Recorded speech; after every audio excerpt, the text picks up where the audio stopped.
Hey everybody, this is Aubrey Chavez from Faith Matters. It can't be easy to be born into a famous family with big expectations, and there are a few families more famous or with bigger expectations than the Kennedys. Tim Shriver's immediate family includes not only a former U.S. president, a U.S. attorney general, and a U.S. senator, but his parents Eunice Kennedy Shriver and Sargent Shriver founded global humanitarian organizations like the Special Olympics, the Peace Corp, and more. But Tim has risen to the challenge in every respect and is adding a new aspect to the legacy. In today's conversation with Zach Davis, Tim shares what it was like to grow up in his remarkable family, the motivation behind the important initiatives that he's currently leading, and how his deeply held Christian faith shapes all the aspects of his life. Tim serves today as the CEO of Special Olympics and is also the founder of Unite, a national grassroots organization dedicated to transcending seemingly intractable difference. He is also a leading researcher focusing on the social and emotional factors in learning, and has produced 6 films, including Amistad, the Loretta Claiborne story. He is the author of Fully Alive, Discovering What Matters Most, and the co-editor of The Call to Unite, Voices of Hope and Awakening. Tim and his wife, Linda Potter, reside in the Washington, D.C. area and have 5 adult children. We're so excited to share this fascinating conversation with you, and we really hope that you enjoy it. And with that, we'll hand it over to Zach. Tim Shriver, thank you so much for being here with us on the Faith Matters podcast. We're grateful for you taking the time. For those who may not know that much about you and your background, could you begin by sharing with us who you are, and in particular, who were your parents and what was it like to grow up in that home? What kind of values were really emphasized? And are there any stories or memories that can give people a sense of the kind of home and family that you grew up in? Yeah, well, thanks for having me, Zachary, and thanks for inviting me to share my family story. Unfortunately, to answer your question would take me 4 to 7 hours. So I'm going to try to do it very briefly. I grew up in a family that was well known, that where, the most frequent question I was ever asked was, which one are you? What part of that whole system are you? My uncle, when I was just a little over a year old, was elected president of the United States. So he cast a big reputational, not shadow, but light across our entire family. My dad campaigned for him and grew up believing in the same things that President Kennedy believed in. My mom, of course, loved her brother deeply. They were extremely close as brother and sister. Both my parents had their own interests. My dad was very active in the Catholic Church in the 1940s and 50s, his whole life, really. His father was a convert to Catholicism, so he grew up in a very strong Maryland Catholic community. He gave that to us as a strong commitment to the intellectual traditions of the Catholic Church, of the rigors of thought. He would read Aquinas and Thomas More, and then he'd read contemporary thinkers in the Catholic tradition, theologians, spiritual leaders, role models. He had devotions to Catholic saints, believed his life had been saved by Saint Elizabeth Seton, who was a woman who was named a saint in the Catholic Church in the United States. So he had a strong interest in bringing the resources of his faith to bear on public issues. My mom, the same. She grew up, both her parents were very devoted to their tradition, and she was very interested in bringing the power of her faith, largely in her own family and in people with intellectual challenges, to bringing that faith in people to bear. So I grew up in a house where, my dad was racing around the world to try to launch the Peace Corp, to launch an effort to bring young people in the United States and young people and people in other cultures eye to eye, face to face, heart to heart, to meet, to grow, very much like some of the work done in the missionary work in your tradition. But he was convinced that peace could be brought to earth, but it would have to come by openness, by trust, by believing in each other, by service to one another, not by hierarchies or by power or by force or by imposition. So he was racing around the world when I was 2, 3, 4, 5 years old, trying to get countries to welcome Americans as Peace Corps volunteers, trying to get Americans who believed in peace to volunteer. My mom at the same time was launching efforts to get people with intellectual disabilities out of institutions. Why? So they could meet one another, so we could play together, so we could see each other. You see the theme, eye to eye, heart to heart, encounter, trust, relationship, the dignity of the other. These were swirling around my house. My well-known uncles, my uncle, President Kennedy, and then my uncle Bobby Kennedy and my uncle Ted Kennedy, all were very prominent in political life and obviously extremely well known United States and in many countries around the world. But in my house, they were huge figures in the context of which politics was really about marshaling our efforts as individuals. My uncles were policy and politics. My parents were more program and experience and building the actual practical means.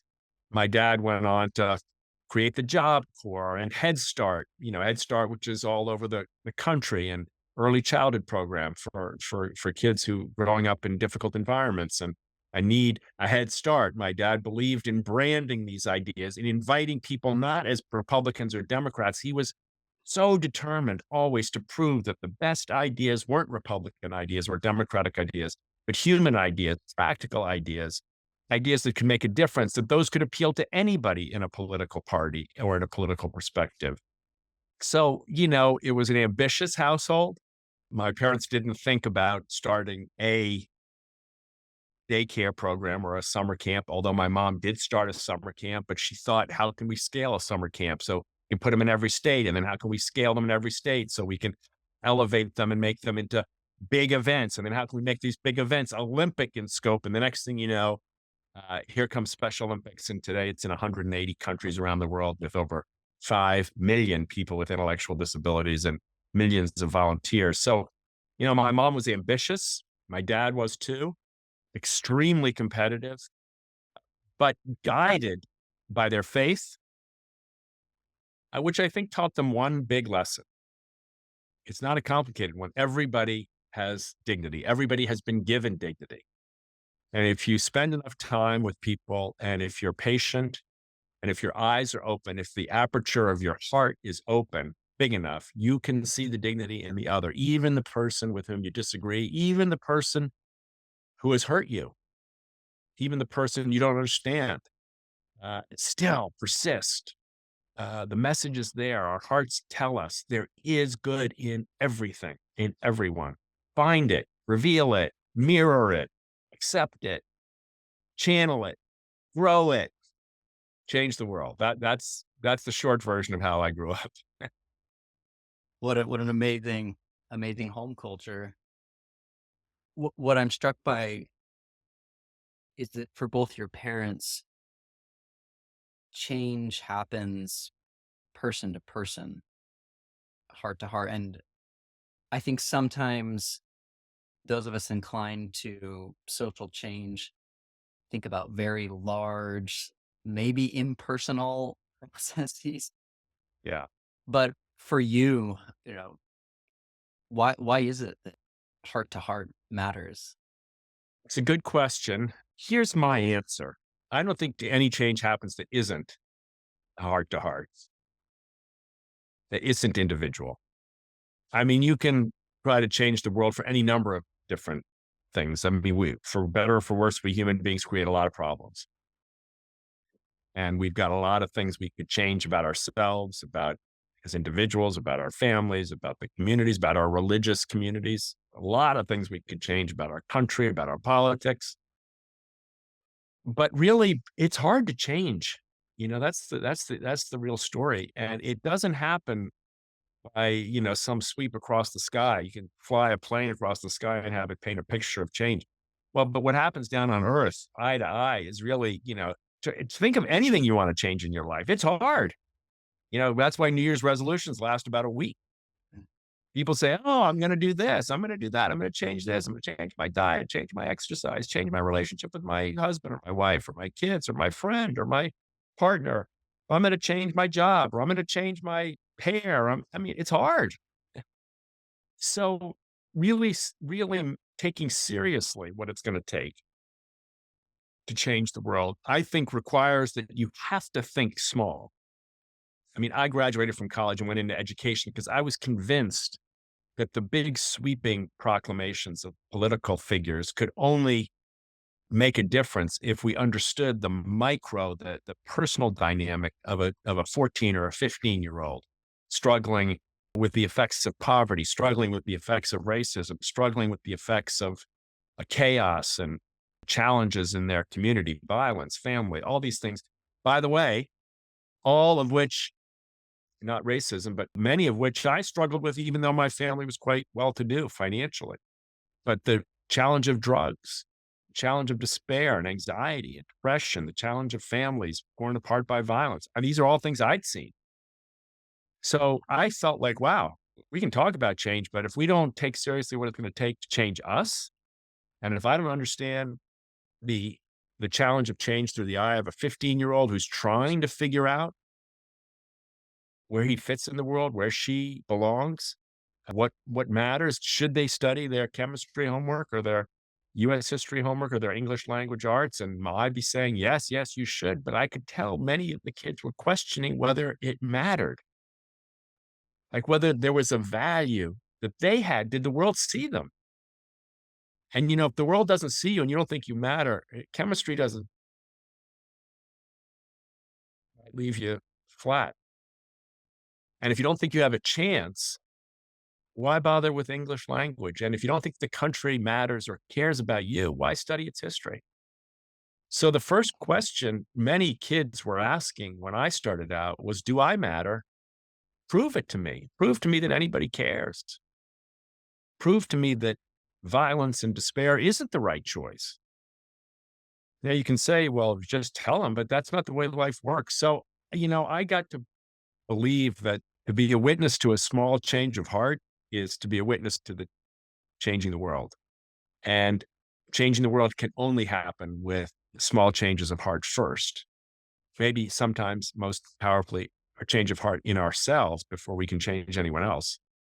And that from those small changes of heart, as my Uncle Bobby said so beautifully, from 1,000 different centers, small changes of heart, small acts of perseverance, small commitments to love, compassion, they can come together. And then you get bigger change. But if you're not that little small ripple, that's all any of us is. If you don't consent, if you will, to being the small ripple, you can't ever join the wave. And no one starts as the wave. I know it is a wave. It's waves come when all these small little ripples come together. So it may seem like a longer road to go from small to big, but I actually don't think there is an alternative. You mentioned that your parents taught you that every person has dignity. And the students that you taught as a public school teacher maybe struggled sometimes to feel that they had value. And because we live in a very meritocratic society, it's extremely easy to absorb the lesson that your worth is tied to your external achievements. But as Christians, we're taught that we have worth because we're children of God. Maybe you could share about your work with the Special Olympics, because I think caring for and loving those with disabilities is a way to counter hyper meritocracy as a belief system. Yeah. Yeah. It's a big problem in our culture. Capitalism is competitive. Our political economy rewards people based on competing against others and achieving things that others don't achieve. There's a rank ordering to the outcomes in life in our culture. The corner suite and the custodian suite are worlds apart in terms of value and meaning and purpose. We gravitate towards the star and we loathe, I'm sorry to say many times, the person who is not the star. My view at this stage in my life is that while there's wonderful dimensions to competing and creating value and hard work, I don't think there's anything wrong with any of those things. In fact, I think they're terrific assets in our country. What's wrong is when we attach different value to human beings based on those things. When we say, I want only the smart people, what we mean is, I don't want anybody with a disability. I want only the XYZ. What we're saying is, if you're not that person, I don't want you. I don't value you. I don't care about you. I don't want you at my party. I don't want you at my company. I don't want you in my team. What the Special Olympics movement does is, I like to say, it helps us cleanse the distortions and how we see each other, it doesn't change competition of capitalism. I mean, Special Olympics itself is a competitive organization. We compete for medals, right? Our athletes compete to win, to try to get a gold medal. So they want to win, but we don't compete in order to humiliate or defeat or devalue the other. We compete in order to become our best. That's a different measure of success. That's a different way of valuing one another. And so when we look at someone who has, a 70 IQ, as though that mattered in the world, do you actually think, does anyone think God cares more about someone with a 90 IQ than a 70 IQ? I mean, it's absurd, but we do.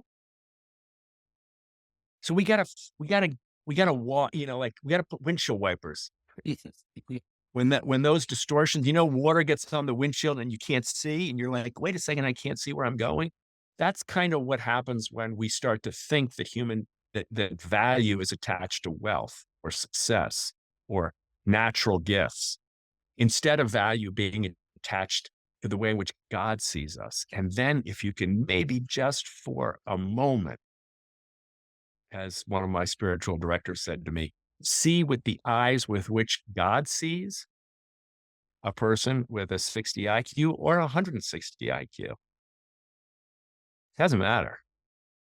See the person who runs the 100 meters in 10 seconds and see the person who runs the 100 meters in 40 seconds.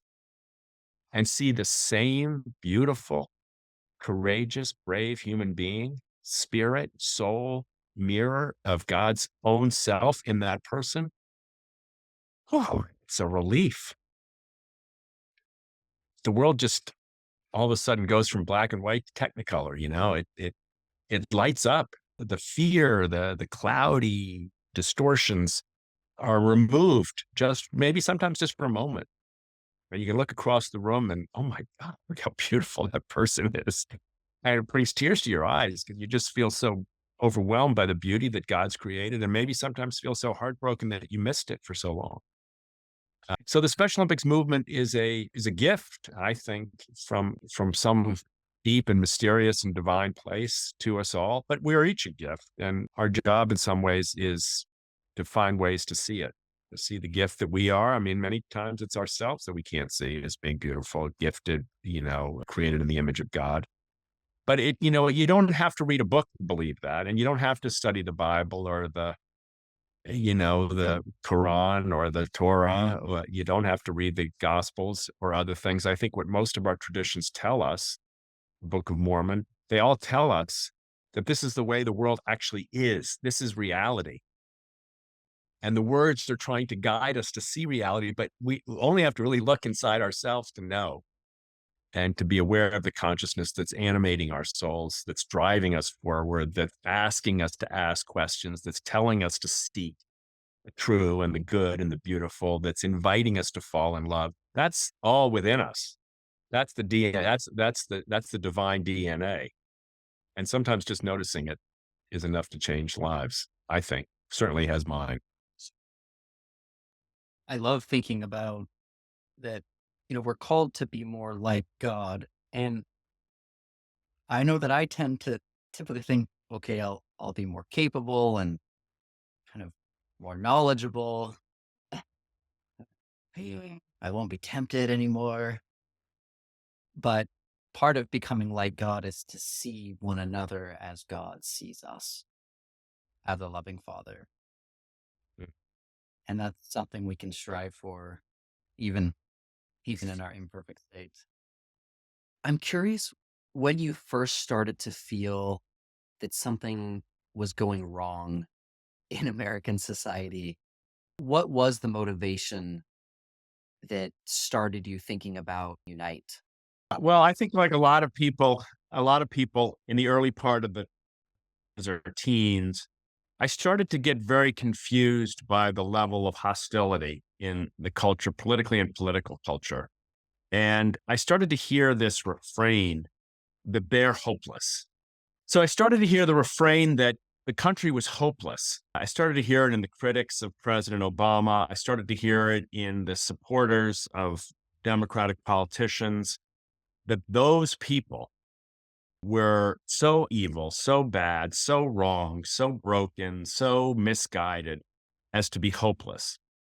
There wasn't one moment, it just seemed to be happening more and more and more, that the culture was beginning to concede that Americans couldn't work out their problems. And nothing was more unfamiliar or it seemed wrong to me than that.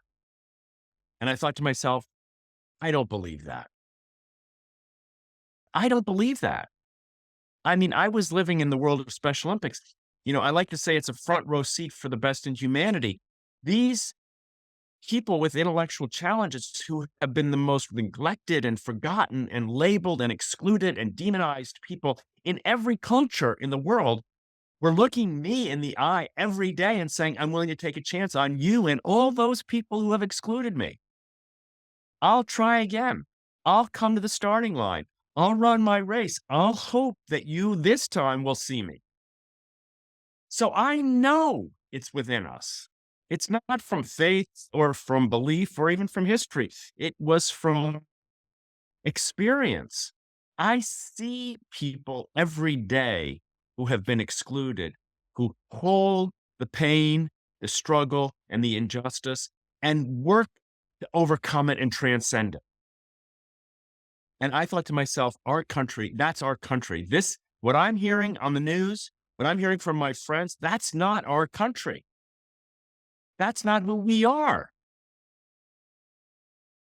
Now, if you're working for a not-for-profit like Special Olympics or you're a teacher, you can think to yourself, well, so what? What do I have to do with that? I'm not on Fox News or MSNBC. I'm not a United States congressperson or senator or a governor or a state representative or a mayor, city council. I'm not an elected office. And then I thought to myself, but wait a minute, maybe we as citizens, maybe those of us who have faith in each other, faith in the country, and I dare say faith in God, maybe those of us who are in those positions have some power that people in power don't have. It's the old expression, there's a certain form of power that power doesn't know. So I thought, well, crazy as it sounds, I'd worked a lot of my life trying to figure out how to help sixth graders solve problems, and a lot of my life how to help people, let's say with Down syndrome, play soccer. Seems pretty like small potatoes. But I thought to myself, maybe those experiences have given me enough faith that maybe if I open the door and see the Holy Spirit brings in, maybe we should try to solve the problems of our country, as crazy and audacious as that sounds. And, you could look at us and say, well, you're not doing a very good job. The country's pretty hostile, pretty angry, pretty divided. True. But we're trusting that a small group, the old Margaret Mead quote, in fact, small group of committed people, don't doubt that a small group of committed people can change the world. It's the only thing that ever has. So we're like not being arrogant and thinking we are the small group of committed people who can change the world, but we're being faithful in thinking that our small contributions might help. And so what does Unite do? Unite has a couple of convictions. The first conviction is that everybody deserves dignity. And as simple and obvious as that sounds, it's the most audacious of all of our convictions. No exceptions. If you think there's one group that doesn't deserve to be treated with dignity, we believe they do. You think those people, many of them I can get along with, but not that group. We say, maybe you can't get along and maybe you have different principles and you should speak your truth, but treat them with dignity. Everyone. No exceptions. That's our first conviction. Our second conviction is that we've been told a lie about our divisions. And we found the data to support this. Most Americans, the vast majority of Americans, agree on issues around guns and violence. The vast majority agree on issues around immigration. The vast majority agree on issues around education, whether it's teaching of our history or social emotional learning. 70, 80, in some cases, 90% of teachers, parents, administrators agree on these things. So the idea that we're divided on these things is not true. It's being told by a particular narrative that's monetizing fear and contempt. That's our conviction. So we want to tell a different story. And the third conviction is that when we work together, we can actually solve these problems. And we're not waiting for politicians, and we're not waiting for some leader to come through the clouds. We're not waiting for a divine voice to be heard by one person and then to proclaim it more broadly.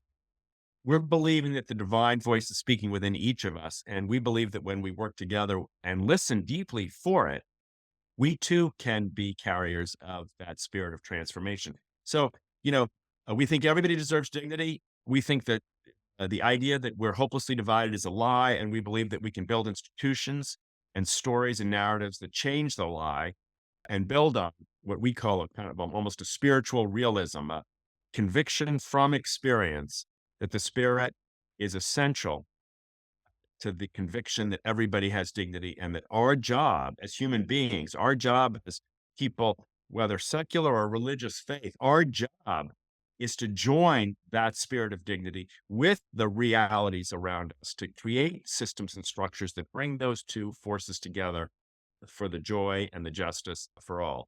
So we're building teams to think about how to resettle migrants. We're building teams to think about how to change the criminal justice system. We're building teams to think about how we can respond more collaboratively to education issues.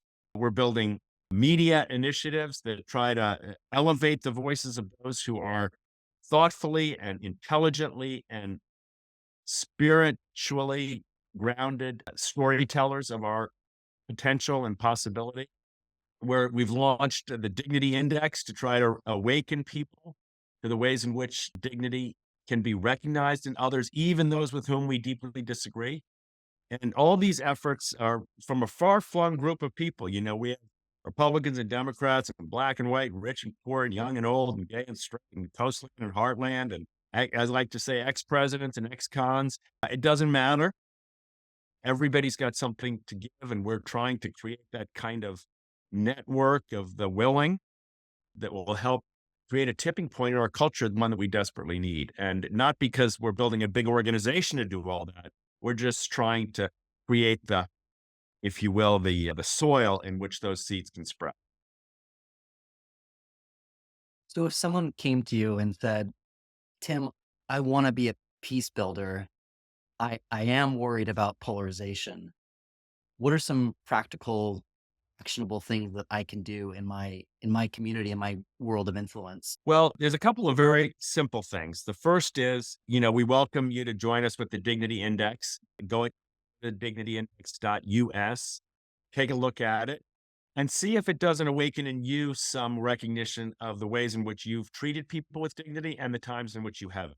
The first step in this transformation for each of us is awareness of our own responsibility and role in furthering contempt. The one thing we found over and over again, Zach, is that people are not aware of the fact that they are contributing to contempt and hatred and even violence.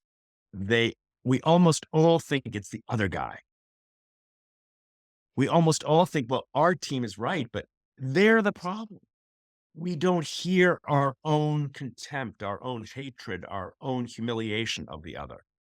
So the Dignity Index is just, you can just look at it and think of somebody you disagree with. Think of somebody at work, or somebody at home, or somebody on the bus, or somebody in line at the supermarket, or wherever you frequent, and think of the way in which you thought about the person you disagree with, or the way in which you spoke to them. And you'll see, I think, in the Dignity Index, it's the first step, self-awareness. That's number one. Number two, we suggest people develop a practice, some kind of practice that helps you continually return to your own dignity.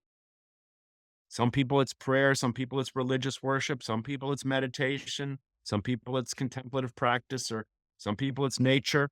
But our view is everybody needs practice to remind ourselves of the dignity within us, get the distortions out of the way. So that would be my number two. And then number three, take a look at Unite.us and some of the many projects that are being built and designed these days. Welcome.us is one, for instance, all inviting average Americans of all different political backgrounds and stripes to become part of a culture of welcome for people who are displaced, Ukrainians, Afghans, Haitians. All of the church communities are right and left, rich and poor are behind this. You don't have to think, well, this is some Democratic thing, or this is some Republican thing, or this is some religious thing, or this is some non-religious thing. To welcome someone who's in distress, to welcome the stranger, to welcome the person who's lost everything is an enormous act of American spirit and an enormous source of strength within each of us. My wife has been part of a welcoming community here, first for an Afghan and now for a Ukrainian family. I can't tell you how moving and how enriching the experience has been for her and for me to be graced with these families coming to our home, sharing Thanksgiving with us, sharing play with children, with our grandchildren.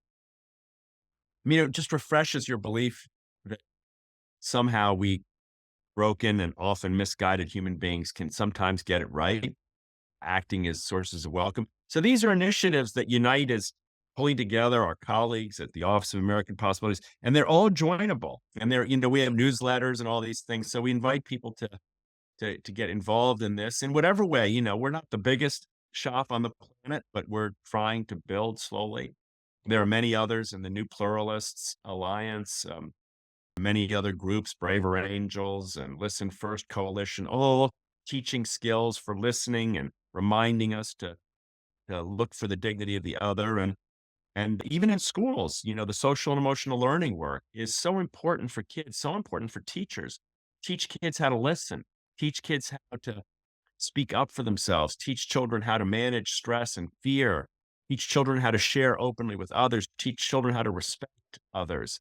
These are extraordinarily powerful lessons, and we need political support for these things because there's a small number of people still in what I would call the outrage industrial complex who seem to want to find a way to blame or shame and for political advantage, in my view.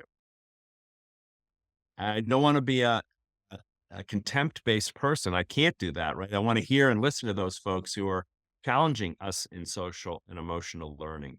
But at the same time, I want to persevere and speak my truth. Children benefit from social and emotional learning. All children, teachers do. School cultures and climates get better when we listen more deeply to one another, when we practice kind of a relational trust and understanding, when we make good decisions that are less likely to be decisions we regret. These things help us all. And that's the truth that I've seen in social emotional learning. And others who disagree with me, I want to hear from you.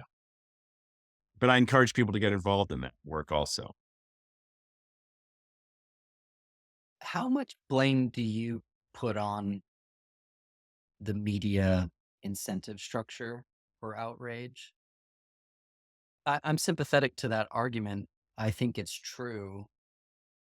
We know that they're incentivized to get attention. We attend to things that are more shocking or outrageous or kind of hate-based.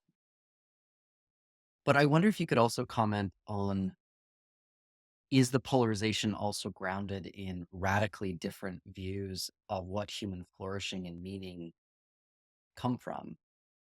You mentioned that we, share so much, but one way of reading polarization is that you have a conservative, more Christian view of the world, and then a secular, more materialist view of the world. And like they are pulling apart because the foundations of them are just very, very different about what constitutes the good life. Yeah. Well, let me take the first part of the question first. Is the media to blame? The answer to that is yes. Look, all of us as human beings have a certain amount of fear of difference. We have a certain amount of fear that often leads to blaming and shaming those who we believe are threatening us. One of my teachers says, one of the things we're struggling with is depth deprivation, to see each other more deeply.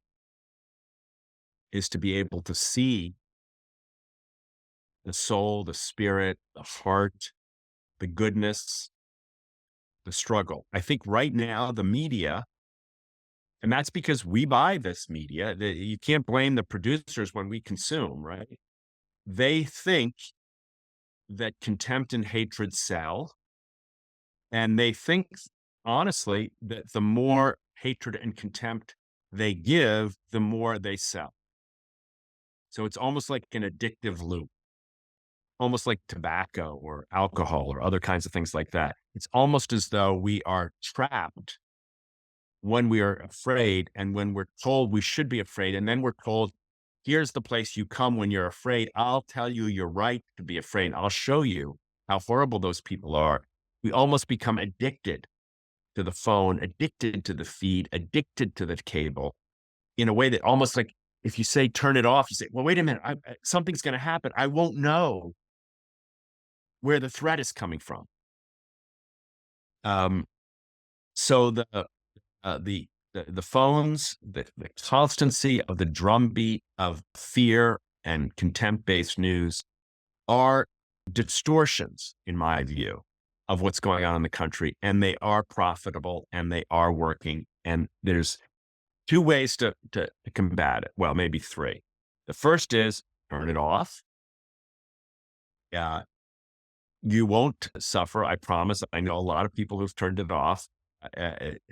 They will not get you, whoever they is. So the first thing is turn it off. The second thing is help us build an alternative narrative. Find the stories of the teachers who are teaching and the community workers who are healing and the political figures who are respecting those who are different and the people who are actually creating new ideas, whether it's on the environment or immigration or abortion or education or guns or violence or schools or all these different kinds of things.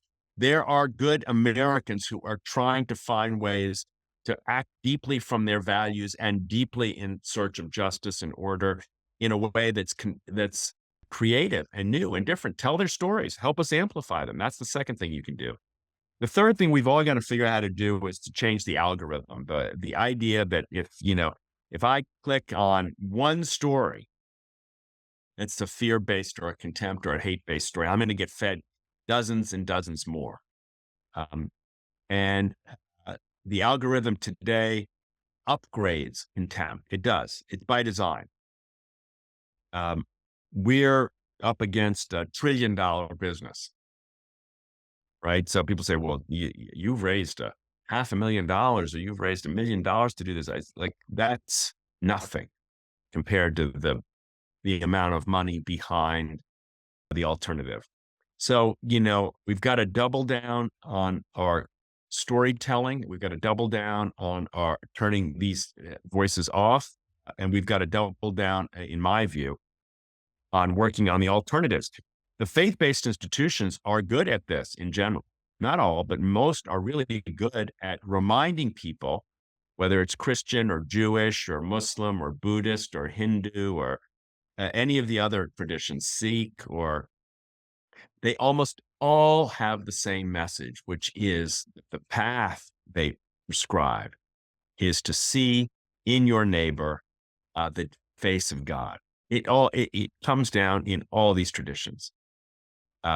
We need the religious institutions to step up, a reminder to Americans that that's what we believe. That's what our faith traditions believe. Our faith traditions don't believe, typically, I mean, I know there's exceptions, that the way to heaven is to hate your fellow human beings,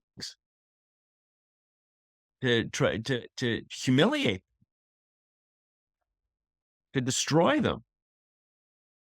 That's just not where we. So, the answer to the second part of your question is: are we really living in different universes? I don't think so, and I don't think so in part because I have faith that the Holy Spirit is not setting us up for disaster here. I think the secular left, if you want to call it that, has a deep hope and a deep belief, not expressed this way, that everybody deserves respect and everybody deserves equality and everybody deserves a chance. And for too long, many of our institutions, religious, political, and otherwise, have been unfair to people. That's not an irreligious or adversarial point of view to people of faith. I think people on the more religious perspectives, they think that there's a certain personal responsibility, a certain confessional requirement, a certain role that each individual must play in order to carry his or her weight, his or her role, his or her mission, if you will, in the world. That's not adversarial to people who don't hold a religious view. What binds them together in some ways is as simple as the Declaration of Independence. We hold these truths to be self-evident. Jefferson doesn't write, we hold these truths to be revealed by the LDS Church or the Catholic Church or the Reformed Judaism. He says it's self-evident. It is. All people, I'm going to change the language just a little bit. We're created equal. Our rights are inalienable. Our dignity is inalienable. That conviction written into the, if you will, the covenant in the United States is, I believe, strong enough to remind us that we are not so separate and we don't see the world in such different ways. And yes, we may have different solutions for protecting the dignity of children or protecting the dignity of individual choice or protecting the individual, the dignity of marriage or the dignity of other things where there may be differences of opinion. But I think if we treat each other with dignity, we get over all of them. And I think that's the lesson I certainly learned from my religious experience and tradition. And when I talk to people of faith, most have the same belief. And mostly what's getting in the way is their fear that other people are just so different that they can't get along. That's not true. That's the lie machine that's infected us with the, in my view, incorrect view that we are so deeply divided that we can't get along. I don't think it's true. One thing I'm learning from you in this conversation is just how connected fear and then the expression of hatred and contempt are. If we were less afraid, we might treat one another with more dignity. It's That's not right. hate first, fear first. I think that's right. I think fear and pain are hard for people to manage.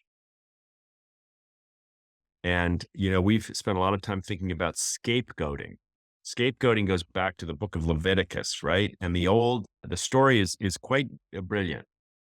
At the time of atonement, when people are managing all their guilt and trying to rid themselves of their guilt and their fear and their pain, they created this ingenious ritual, which is to take an innocent goat and beat it and then chase it away and say, put all of my sins on that goat. And then the goat is sent out to the desert, the escaping goat. And people look around and go, oh, geez, I feel better now. That's what we're doing in our politics and our culture. Okay, there's a lot of fear and there's some pain. Things are changing fast. It's not easy. And when you got that pain and that fear, the scapegoat mechanism is activated. And you say, oh, who's the problem? Guy's the problem. She did it. She's causing me this pain. We don't easily metabolize pain with love.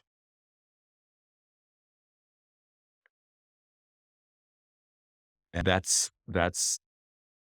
for whatever reason, it seems a little harder than simply resorting to blaming someone else.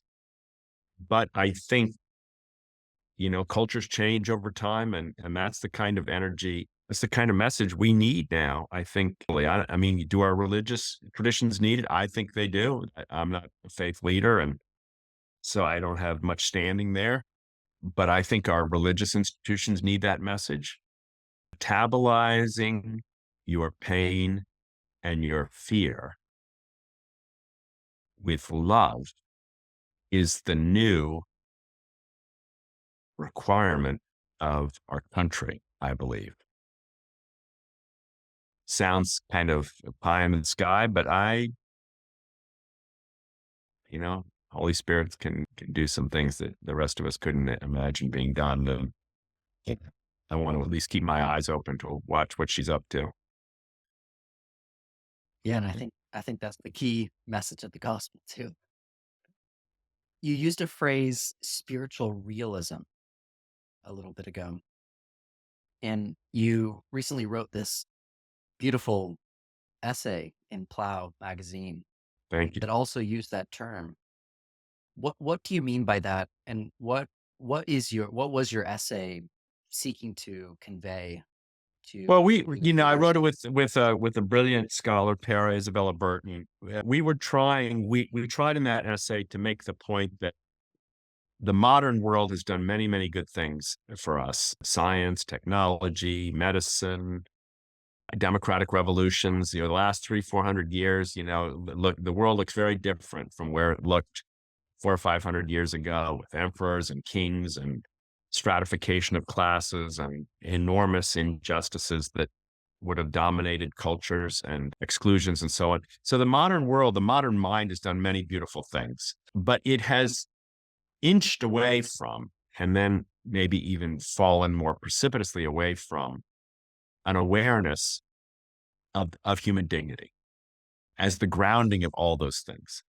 A given dignity, not an earned dignity, not, I went to the gym, now I deserve your dignity. No, I did my tithing or my good deeds for the day, now I deserve dignity. No, given dignity. Can't take it away, can't earn it. It's a gift. So our point of view here is that doesn't require a gigantic leap of faith if you don't want to make one. It just requires a realism about who we are as human beings, an awareness of our own conscious operations, which are almost invariably guided by the search for the good and the search for meaning and the search for truth and the search for beauty, and ultimately the search for the question, the question that lies beneath every other question is the question of God. Is there anything good? Is there anything worthwhile? Is there any real meaning? Is there any lasting value to us? Or are we just small and hapless and hopeless creatures fighting against the tide of nothingness? That question is a question that each of us can see in ourselves. You don't need to have a scripture. That's why we call it realism. There's an empirical nature. Just look at your own consciousness and notice the tug, the hunger, the draw, the pull, the hope. There you will see the call of your own desire for dignity, your own given dignity. And then maybe we get a little better at seeing it in each other and then seeing it in all things. So our conviction is that the mindset we're using, the oppositional mindset, a lot of religious people, they want to go back when everybody just believed in scripture. That's not, in my view, that's not going to happen. You can't tell someone, well, here's the Bible. You've never seen it, heard it. You don't understand it, but you've got to just accept my point of view, which is that it's the word of God. That happens to be the way I think, but I don't think I'm going to beat somebody over the head with that in the modern world. But I can awaken in someone else the question of God, and I can awaken in someone else their own experience of the call to unite, to respond to the goodness. And I can awaken in others a conviction that respecting each other's dignity is the foundation for a political and cultural change that we need in this country. And then maybe someday they'll read Book of Mormon, or they'll read the Bible, or they'll read other sacred texts of other traditions and see in that and hear in it the voice of God. But for now, the realism allows us not to have to resort to my text versus your text. It doesn't have to be me versus you. It's not a zero-sum game. God, in my view, the given dignity of creation is everywhere present. It's one of my teachers, Richard Rohr, says the first Bible is nature itself. Created somewhere between 14 and 16 billion years ago. in the Christian revelation, at that moment of creation, there was already presence of this divine outpouring in the beginning. There was already this utterance of God, this creative energy of God trying to open God's self to the flow of love out into the world. So this is an old story, and we got to remind ourselves that it's also the story that actually is the way we live and think. And then we can act, I think, a little bit from a different place of common ground. You asked earlier, aren't we hopelessly divided? I don't think so, but I think we need a new kind of framework for reminding ourselves that we have common ground.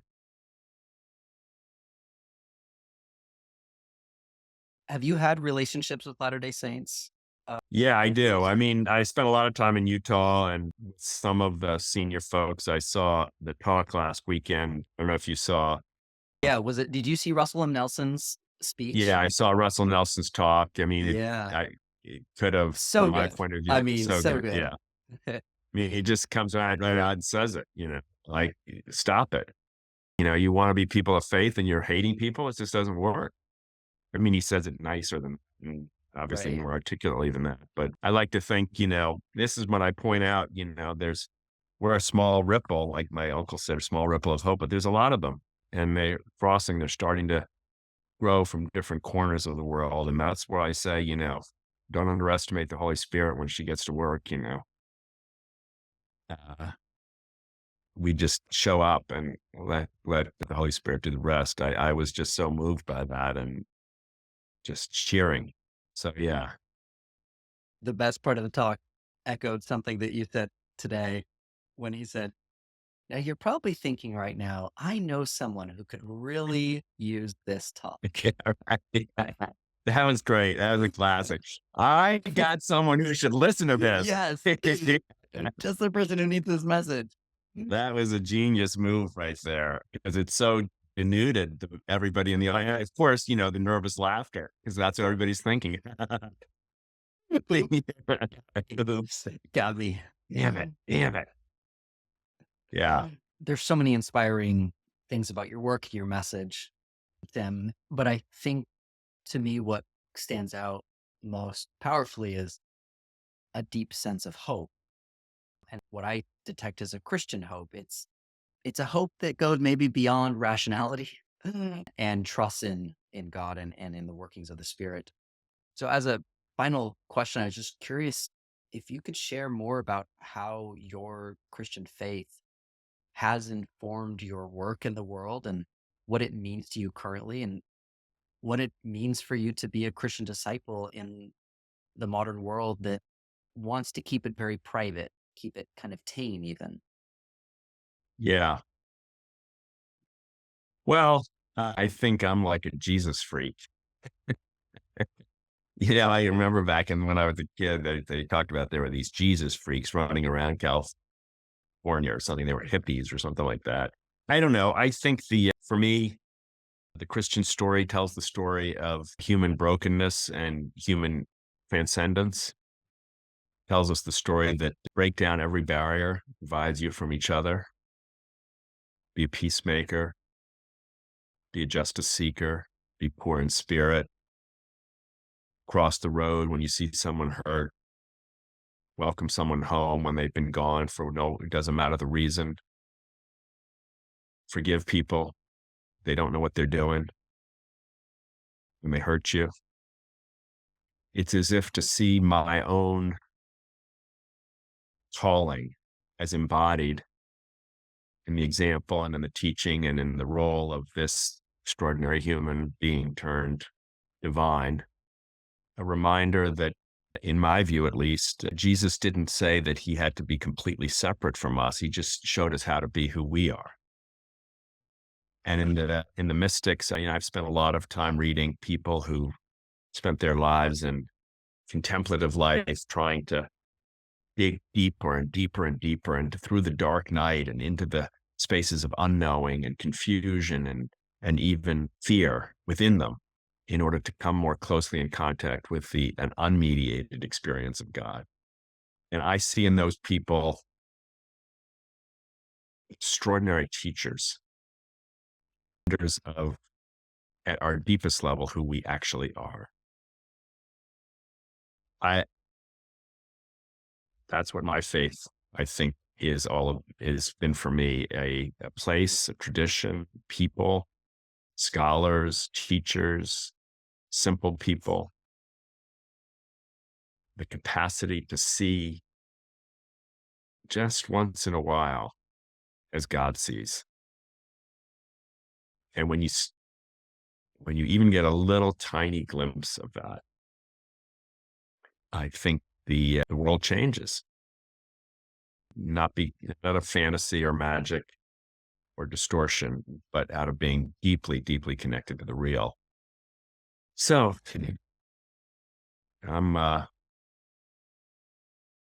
I can't get enough.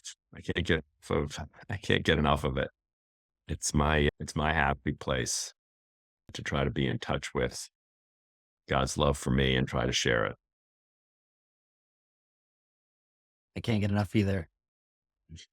Tim, thank you so much for joining us. Thanks for having me. Thanks for all you're doing to tell a story in our country right now that can give us both hope and conviction and also love. All right, thanks so much for listening. We really hope that you enjoyed this conversation with Tim Shriver, and a big thanks to Tim for coming on the show. Also, remember, you can check out the show notes if you're interested in finding out how to get involved locally with Unite, or if you want to read more about any of the resources that were mentioned in this episode. If Faith Matters content is resonating with you and you get the chance, we'd really love for you to leave us a review on Apple Podcasts or whatever platform you listen on. We read all of the reviews, and it really helps us to get the word out about Faith Matters, and we appreciate the support. Thanks again for listening, and remember, you can check out more at faithmatters.org.